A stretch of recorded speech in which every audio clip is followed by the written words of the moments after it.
हम लोग गरबा देखने आए थे, डांडिया देखने। यहाँ का देखिए कितना सुंदर सजावट हुआ है। यहाँ का जो लोकेशन है तो क्या सुंदर है। और सबसे पहले सबसे प्रथम जो गणेश वंदना होता है वो मैं दिखाने प्रयास करता हूँ। ये गणेश भगवान है, गणेश बप्पा है। तो अभी लाइट लगती है यहाँ दिखाते हैं गणेश भगवान का आशीर्वाद मिला। और हम आपको दिखाते पूरा, अभी हम फुल इंजॉय कर रहे हैं। और ये मेन गेट है, ये मेन गेट है यहाँ का। बहुत सुंदर सजा हुआ, देख सकते हैं पूरा सजा हुआ है यहाँ पे। ये हमारी हीरोइन साहिबा इन्होंने आई थी यहाँ पे गरबा में। अभी हम लोग देखने आए थे मगर मुलाकात ही नहीं हो पाया। अभी हम लोग जा रहे हैं, यहाँ इनाम उनाम का टूटा है। ये मुंबई का बिल्डिंग है सामने, बने रहे।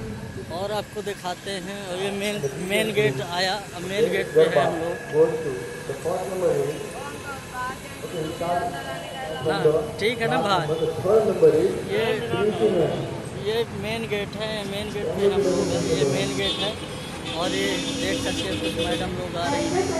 हम लोग मेन गेट से, यहाँ पे डांडिया होता है गरबा, तो मेन गेट पे आए हुए हैं, देख सकते हैं आप लोग।